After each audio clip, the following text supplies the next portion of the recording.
Sol Aragones sinabon ng dalawang sakay ng ambulansya ang hindi naresponde sa aksidente.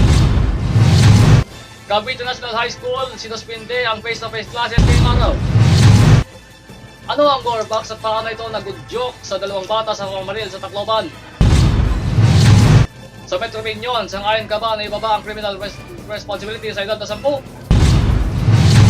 At sa Metro Chica, kapatid ni Jericho Rosales na paulat na nawawala.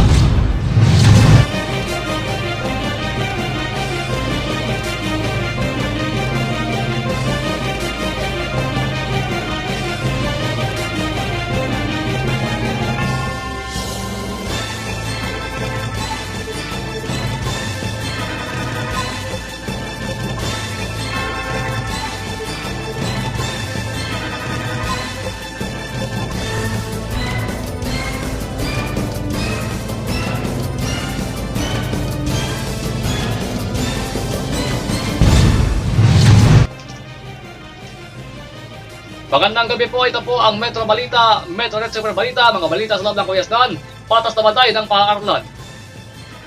Mga kakampos, Sol Aragones, sinabon ang dalawang sakay ng ambulansyang hindi responde sa aksidente.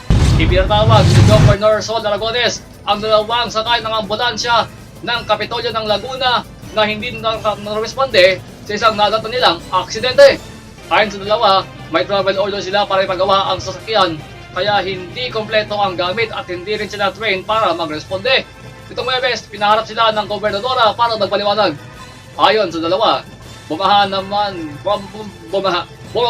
daw sila sa lugar ng aksidente pero nakita lang walang malay pasyente. Kaya nabulol tayo. Kaya nagdesisyon silang huwag nang galawin ang biktima. Wala kami isang minutong nakalipas nang dumating ang rescue team ng Magdalena. Pero hindi kompleto ang paliwanag na ito si Governor Aragones. Ayon sa gobernadora, kapag ang ambulansya ang nakakita ng publiko, ang expectation ay dapat rumeresponde ito at magdiliskas ng buhay.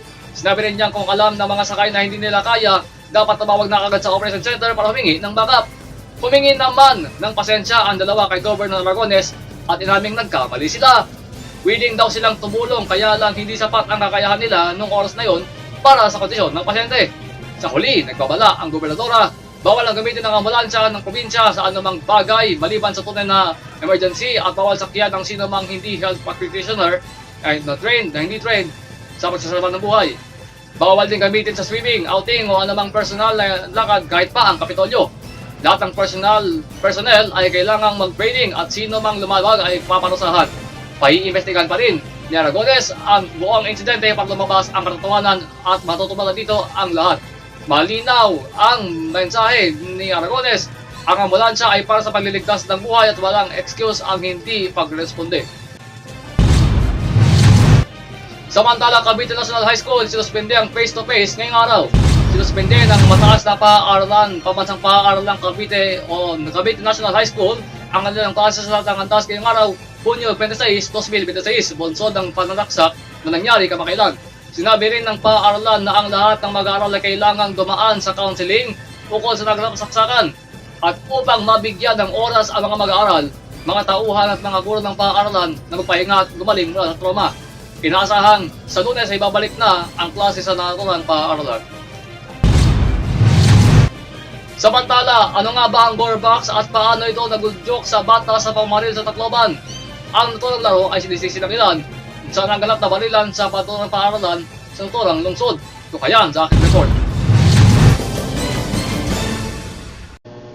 Mga kakampus, ang inyo po nakikita po ay ang larong gore box kung saan sinisisi umano sa nangyaring putukan sa Tacloban ito lamang Lunes, Hunyo 22, 2026. May kita dito sa stream na isa raw itong physics drive by the sandbox kung saan nagtatagpo ang ang destruction at ang kredibilidad. Dito nagsimula ang lahat na kung saan nakita nyo ang video na ginagawa dito sa laro ang mga pagpatay, mga karahasan at siyempre mga baril na stock na baril na nandito sa laro.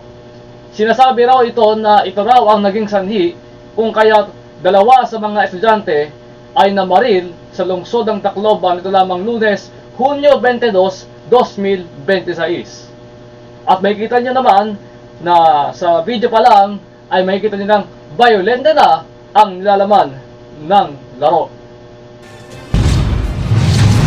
Susunod sa Metro Opinion, sang-ayon ka ba na ibaba ang criminal responsibility sa edad na 10?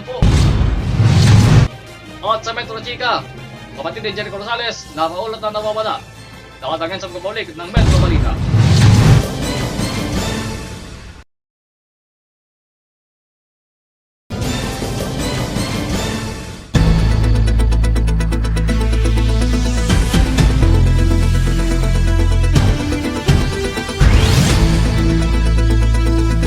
Makakalpo sa ating Metro Opinion ngayong gabi.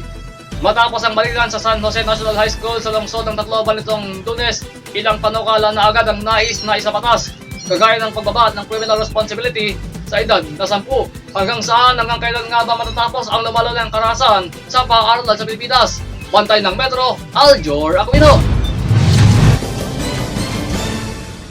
5 araw na ang nagdaan ng maganap ang karumal-dumal na pamamaril sa San Jose National High School sa lungsod ng Tacloban na nagdulot ng pagkitil sa 3 estudyante at ikinasugat ng marami.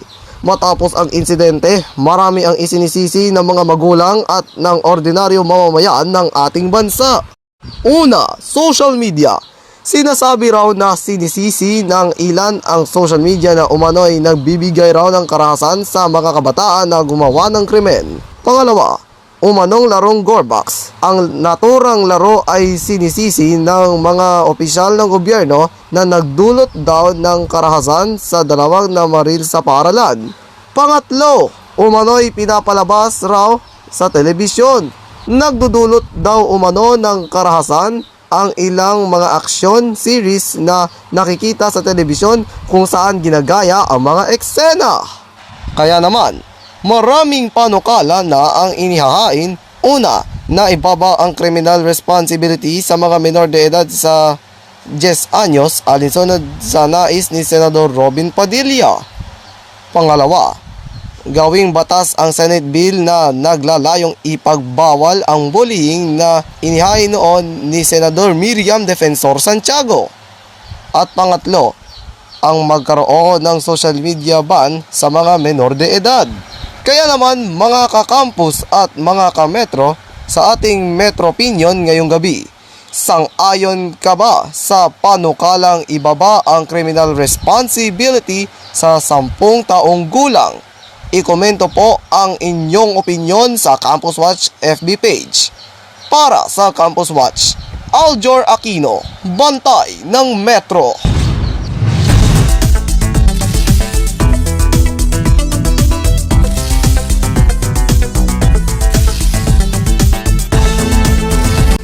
Samantala sa Metro Chica, kapatid ni Jericho Rosales nakaulat na nawawala.